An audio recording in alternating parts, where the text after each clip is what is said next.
एक बड़ी खूबसूरत हदीस रसूल करीम सल्लल्लाहु ताला अलैहि वसल्लम ने फरमाया, रब फरमाता है एक बंदा है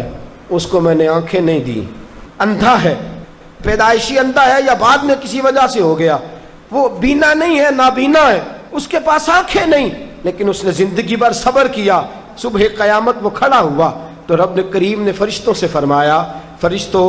इसको मैंने आंखें नहीं दी, बेचारा ना बेटी देख सका, ना बेटा, ना बाप देख सका, ना माँ, ये कोई दुनिया का नज़ारा नहीं कर सका, तुम बताओ इसका अजर क्या है।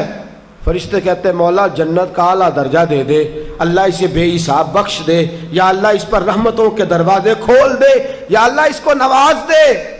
तो रब फरमाते इसने सारी जिंदगी बगैर आंखों के सब्र किया है, इसे सिर्फ जन्नत नहीं मिलेगी बल्कि आज इसे इसका रब अपना दीदार भी कराएगा।